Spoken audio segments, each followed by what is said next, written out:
Amigo televidente, aquí de vuelta en este su espacio Cerrando la Noche, y había comentado ahorita antes no la pausa que el invitado que tenemos en el día de hoy es un amigo entrañable, del cual tenemos un gran afecto, y pues no había venido por aquí por Cerrando la Noche, hace unos meses estaba ausente, y hay un tema que me preocupa y creo que preocupa prácticamente a más de 5 o 6 millones de dominicanos, y es el constante aumento, Junior, de todos los meses, de todos los años de los colegios, cambio de útiles escolares, a pesar de que tenemos un ministro de Educación que ha dicho y ha reiterado de que no se van a subir las tarifas de los colegios, pero independientemente él no tiene colegio. Los colegios son otras cosas, el Estado que tiene sus escuelas públicas. Y el tema es bastante interesante y reincidente, y por eso quisimos invitar a don Homero González que nos acompañe con nosotros en esta noche. Don Homero, buenas noches, bienvenido. Gracias nuevamente por la invitación, Giovanni, Junior, a ustedes televidentes por decir presente y nada, todos ustedes. Sé que es un tema, Junior, Homero, que le da seguimiento y te ha caracterizado en tu corta vida como político. Cuando digo corta vida, es que te mantuviste un buen tiempo como dirigente político, pero decidiste pues dar la cara, lanzarte a los medios de comunicación, hablar, hacer pública tus opiniones, sugerencias, inquietudes, y hemos visto cómo en los últimos años pues siempre habla del tema de cambio de texto, de libros, y sobre todo de aumento de las tarifas y de los colegios privados, y no sé si este año es la excepción o seguimos en el mismo caballo. Mira, Giovanni y Junior, seguimos en lo mismo. Lamentablemente esto es una continuidad a lo que fue nuestra propuesta de campaña en las pasadas elecciones. Qué bien decíamos nosotros. Nuestra gran debilidad como país no es la falta de creación de leyes nuevas, es la falta de cumplimiento de las ya existentes. Y dentro de esa lista enorme de leyes que hoy día no se cumplen, está justamente la 8600, que es la que rige al Ministerio de Educación a ser el ente que autorice o no el aumento de las tarifas escolares. Pues bien, desde el año 2015 hasta la fecha, 3 años consecutivos ya para 2015, 2016 y 2017, bien le hemos dado continuidad mediante la Oficina de Libre Acceso a la Información, donde año tras año le pedimos al Ministerio 2 listados. El primer listado de los colegios que han sometido la autorización, que han sometido la propuesta para poder aumentar sus tarifas, y un segundo listado de aquellos colegios a los cuales el Ministerio de la Educación le ha autorizado el aumento. Pues para gran sorpresa de nosotros, durante 3 años consecutivos, el Ministerio de la Educación a 0 colegios le ha autorizado el aumento de sus tarifas. Los colegios por igual alegan la falta de cumplimiento y la falta de catalogar una serie de requisitos para hacer más o menos los escalafones. Pero eso, a las únicas personas que le ha explotado esta falta de institucionalidad, este seguimiento a esta problemática, es justamente al ciudadano dominicano. Homero, ¿qué hacer en esa circunstancia? Ya son 3 años que tienes en esta iniciativa, mismos resultados. Mientras tanto, la clase media, porque ahora hay que hablar de esa deprimida clase media que aún mantiene sus hijos en colegios privados, y muy posiblemente lo va a mantener por ciertas ventajas comparativas que entiende puede tener el sistema de educación privado sobre el público, o quizás hasta por conveniencia de otra naturaleza. Estas personas están desamparadas entonces por el órgano regulador, que es el Ministerio de Educación de la República Dominicana, que tal como tú planteas, si no ha autorizado los aumentos en las tarifas mensuales o anuales que rigen a este tipo de institución, ¿qué salida tiene el ciudadano entonces? dejar eso así, acudir ante el ministerio, acudir ante los tribunales, ya sea de carácter civil o administrativo? ¿Cuáles son las alternativas? Mira, la situación es difícil. La gran verdad es que la gran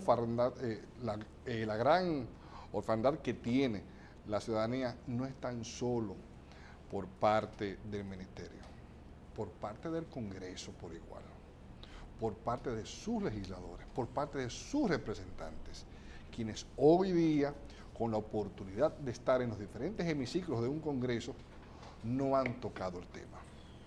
Los padres tienen una cuota importante de responsabilidad, pero ellos entienden muchas veces, y lamentablemente es así, que es justamente el sector político que tiene que solucionar los problemas, no ellos asumir por igual parte de ese derecho que les corresponde.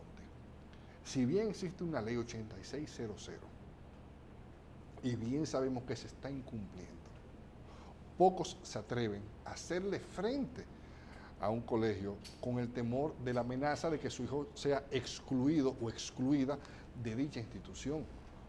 Pero el derecho al saber, el derecho a la educación, es un derecho constitucional del niño por igual. Entonces, ¿qué nos hace falta? Aquí es simplemente una sumatoria de fuerzas. La parte de los legisladores, de sus legisladores, que hagan su función como representantes.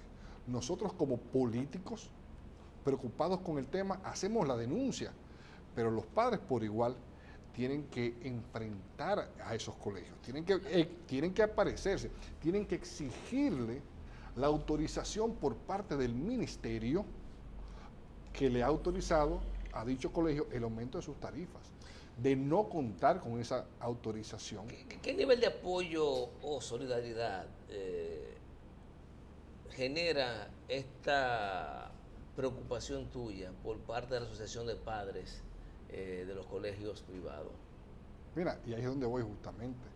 Tenemos 3 años consecutivos dándole seguimiento al tema y la gran timidez los ha arropado. Pero no tan solo eso, por igual al cuerpo legislativo, reitero nuevamente, porque para mí deben de ser de las figuras principales en este tema, dándole seguimiento a las necesidades de sus ciudadanos. Entonces, los mismos padres no se atreven muchas veces a enfrentar a los colegios exigiéndole las autorizaciones por parte del ministerio al aumento de esas tarifas, aún sabiendo que si no pueden demostrar que están amparados por la ley, pues son pasibles de sometimiento por igual. Entonces, es ahí, cada ente tiene que jugar su papel. No todo debe de terminar en una denuncia. Las denuncias van a continuar siempre y cuando no se le consiga solución a esta problemática. Y el tema de los útiles escolares, Homero, ¿cómo va ese tema? Son temas totalmente diferentes a la parte de las tarifas escolares, y eso es bueno decirlo. Son temas totalmente diferentes, nada tiene que ver la ley 8600 con el aumento de los útiles escolares. Por igual, no es responsabilidad ni tiene culpa alguna los mismos colegios con el tema de los aumentos. Pero sí el mismo ministerio es quien decide cuál editora va a imprimir los útiles año tras año. Y cuando eso se varía, se cambia, pues justamente los textos sufren transformaciones y sí tienen que ser cambiados. Y todo eso simplemente explota en el bolsillo del ciudadano. Y dime una cosa, ¿sería descabellado pensar que el Estado pueda pagar la impresión de todos los textos escolares y regalárselo inclusive a los estudiantes de colegios privados? Porque en definitiva también esos padres aportan para el 4% para educación. Y yo creo que una forma de que la gente sienta una redistribución es que los textos den para todo el mundo. Esto no afectaría en nada, ni a las editoras, ni tampoco a la cadena de comercialización. Sí, porque no van a desaparecer, simplemente van a Estado va a darle eso. le van a dar por una igual, porción a cada editora de es un impresión. punto muy importante que ha tocado Giovanni. El 4% de la educación no es destinado únicamente a la educación pública. es un 4% que le corresponde a todo el árbol educativo a nivel nacional, sea público o privado. Lamentablemente nuestra ciudadanía entiende o poco entiende cómo se maneja el Estado. Simplemente asume lo que se le muestra y no le exigimos. El 4% de la educación no está facultado exclusivamente a ser invertido en el sector público. Estamos hablando de la educación, y la educación es la sumatoria del sector público y privado. Por igual pasa con la parte de deporte. Entendemos que el Ministerio de Deporte simplemente tiene que incurrir en gastos y en apoyo al deporte de escasos recursos económicos. Sin embargo, en el caso de la educación superior no pasa lo mismo. Claro. Porque el Estado le da subvenciones. Sí, a todas las universidades. No solo, no a todas, porque también hay discriminación. No a todas. Sí, no sé si porque no lo han solicitado, pero sé que me consta son que hay raras universidades hay algunas que no reciben ningún tipo de subvención del Estado. Más allá de las exenciones normales que le corresponden por el tipo de entidad que son. Y la misma falta de regulación de los colegios privados ha permitido que en los últimos años pueda crecer un enorme negocio hasta financiero, amparado en la sombra de la educación. Ya hay muchas, tienen que ir a los bancos también para financiar la educación de sus hijos. Ya hay muchos colegios que ofrecen financiamiento a los padres, donde le cobran sus intereses para que el pago sea por adelantado. Te cambian la moneda, te cobran en dólares, año tras año te viven aumentando la misma tarifa. Es más, hasta la misma reinscripción año tras año es cobrada. Pero si el alumno está en la misma institución durante años, ¿por qué tiene que pagar reinscripción? Eso se hace cuando se cambia de un instituto a otro.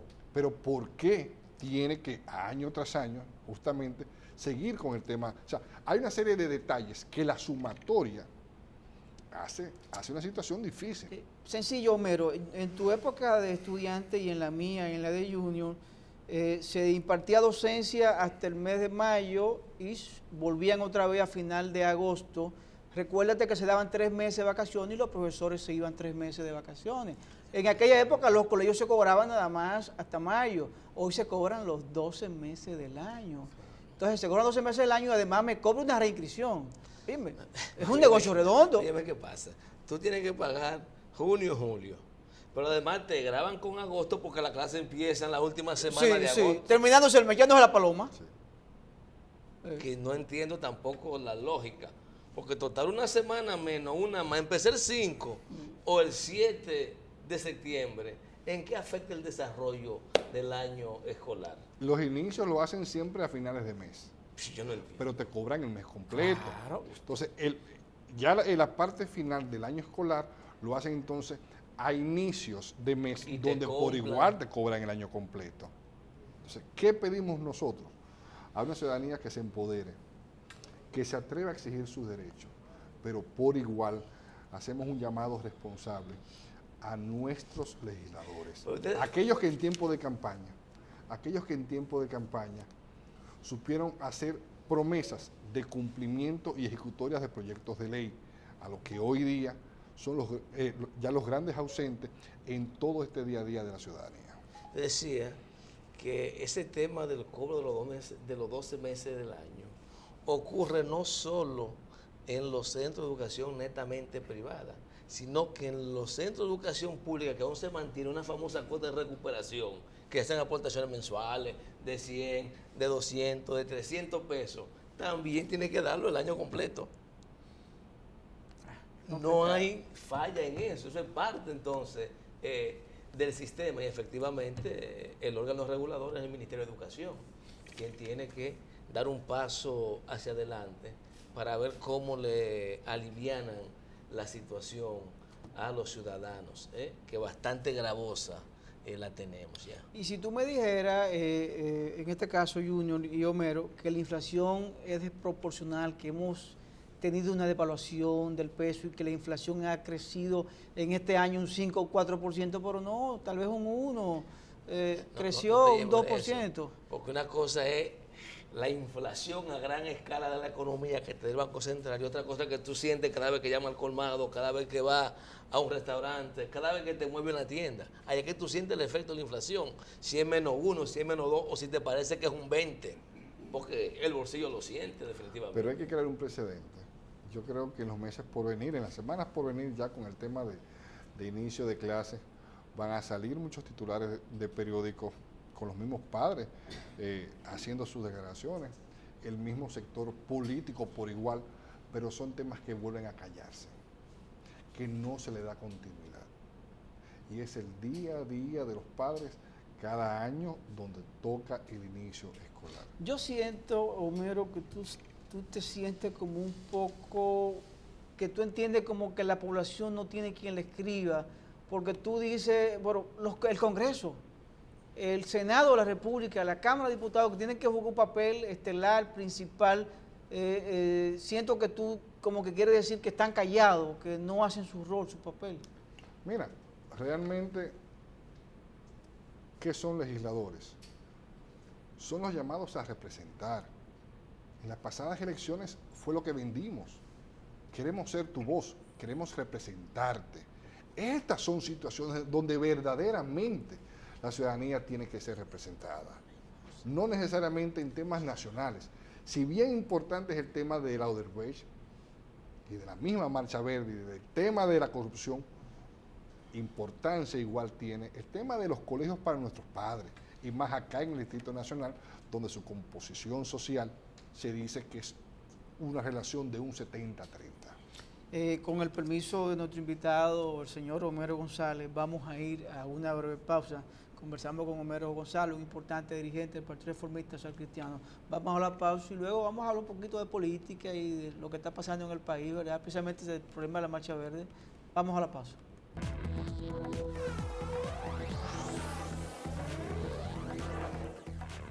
Amigos televidentes, seguimos con este interesante conversatorio con el señor Homero González, importante dirigente del Partido Reformista Social Cristiano. Homero, yo conozco de tu vocación luchadora, de esa actitud aguerrida de querer cambiar el país, y yo sé que una golondrina no hace verano. ¿En qué medida tú crees que el país puede cambiar, dar un salto donde nos enfoquemos más en la educación, en prevenir? En estos días estaba hablando con un amigo precisamente de los hechos, de la cantidad de mujeres que mueren a mano de su pareja o expareja, y lo que está pasando con el tránsito en la República Dominicana. Y yo le he dicho a él y hemos conversado, oye, es un problema de educación, es un problema educativo, es un problema que podemos mejorarlo dentro de 8 o 10 años, cuando le enseñemos a nuestros muchachos que no pueden maltratar a una mujer, cuando le enseñemos a ellos que no se puede tirar basura a la calle y que hay que conducir con responsabilidad. Porque tenemos también una cantidad de señores mayores, de tercera edad y adultos que son irresponsables. Tal vez esa generación crezca con una metodología diferente y con una educación un poquito más centrada en lo que es la preservación de los recursos naturales y los valores como individuo y nación que debemos exhibir y tener. Mira, la ciudadanía exige cambios, pero no proporciona el material. Nuestro país, nuestra ciudadanía exige cambios en nuestros actores políticos, mas sin embargo no aportan el capital. Tienen que involucrarse. El país necesita de una nueva juventud en política. Existió un divorcio. Una clase media y una clase alta sí se divorció de la política. La Marcha Verde es un reflejo de ese levantamiento de esa clase media que se dio cuenta qué tanto le ha costado ese divorcio. Pero la gran preocupación que tengo yo, aplaudo todas estas actuaciones y movimientos sociales, son necesarios. Pero no tan solo es sacar a los corruptos, es proporcionar capital humano para que sepa ocupar esos espacios que en un futuro se van a quedar vacíos. La pregunta mía es, ¿cuáles son esas personas? ¿Por qué hay que mantenerlo oculto cuando son personas que supuestamente van a ir con vocación de servicio y de motivar los cambios necesarios para que el país camine como debe de caminar. No es simplemente sacar los corruptos. Esos espacios tienen que ser llenados. Y no llenados con personas que lleguen a último momento y sean grandes sorpresas. Se tienen que conocer de su vocación de servicio, de su intención de motivar cambios verdaderos. Con el tema de los feminicidios y todo esto, con lo que es la educación,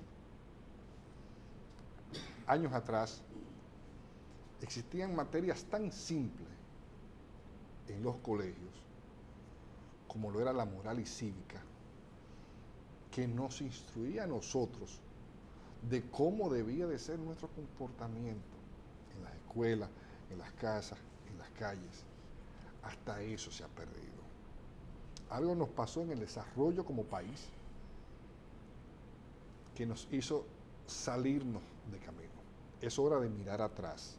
Es hora de ver dónde reposa ese punto de quiebra, donde nosotros como ciudadanía realmente comenzamos a dejar cosas importantes atrás y enfocarnos muchas veces hasta en cosas vanas, Junior.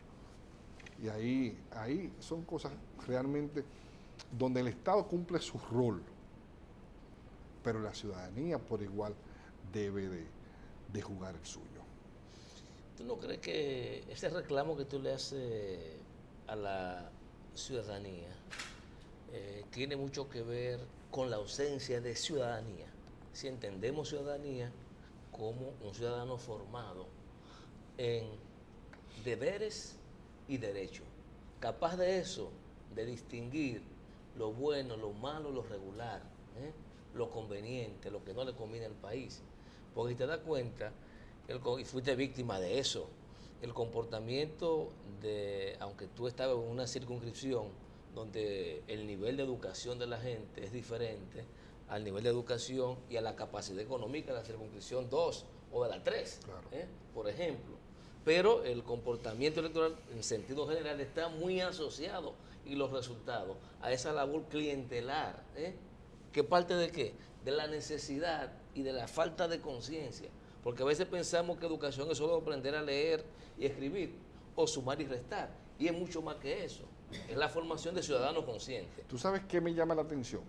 Nosotros hemos llevado una serie de visitas a los colegios, hablándole a los ya bachilleres de tercero y cuarto de la importancia de su participación en política, de su participación. Y dentro de los temas hay preguntas que siempre le hago, y hay una que es muy jocosa, es que quienes consideran que los políticos son corruptos. Todos los alumnos levantan la mano. La segunda pregunta, ¿quiénes consideran que las familias son corruptas? Sí, nadie te levanta la mano. No, es diferente ahí. Entonces le hago yo una pregunta. Cuando un político es colocado en un puesto de importancia, ¿quiénes son los primeros en hacer la visita esa misma noche a su casa? Y responden ellos, el entorno familiar y de amigos. ¿Pero a qué? ¿A felicitarlo? ¿O a qué? Bueno, se ríen y saben y dicen de manera jocosa a lo que se presenta. Entonces yo creo que los políticos no vienen de Marte, lo parimos nosotros como sociedad. Y si hoy día criticamos a un sector político, más debemos de ver hacia adentro y ver qué es lo que hoy día como sociedad estamos pariendo. Lo que bien tú decías con el tema de la ciudadanía. Creo que hay mucho que cambiar. E insisto, en nuestro desarrollo como país, porque sí nos hemos desarrollado, algo nos pasó que nos hizo descarrilarnos. Cuando hay un tema de corrupción, simplemente vemos la figura política, pero no vemos ese gran cuerpo empresarial, ese gran cuerpo social que de igual manera está involucrado. Bien decimos que en la obra de la corrupción, en la gran obra de la corrupción, frente al telón, reposan los cuerpos políticos, los que le dan la cara al público. Pero pocas veces nos preguntamos cuáles son los grandes cuerpos que están detrás del telón y que no se ven. Bueno, lo que pasa es que Las mentes macabras. Y la que persisten gobierno tras gobierno sin importar los partidos que lo ocupen. Así mismo. Lo que pasa es que a veces tenemos la actitud conformista de conformarnos, vale la redundancia, con lo posible y no con lo necesario. Te digo esto porque le hacía la pregunta a un funcionario sobre el tema del impacto económico, el crecimiento económico, que lamentablemente lo que lo genera es empleo de mala calidad, mucho empleo informal, baja salario. Y nos respondía lo siguiente: yo prefiero, como el dominicano tiene una capacidad de emprendurismo tan grande, yo prefiero una persona que ponga una fritura a que no haya fritura. Óyeme, cuando tú de un funcionario de ese nivel ves una respuesta como esa, tú dices, pero ¿qué es lo que estamos construyendo? ¿Y tú sabes por qué pasa eso muchas veces? Porque los puestos estatales de importancia, los puestos del Ejecutivo, no necesariamente son ocupados por personas preparadas en la materia. Son ocupados por personas de importancia dentro de su comité político. Igual pasa con el mismo tema, que es una gran crítica que llevamos, la seguridad social.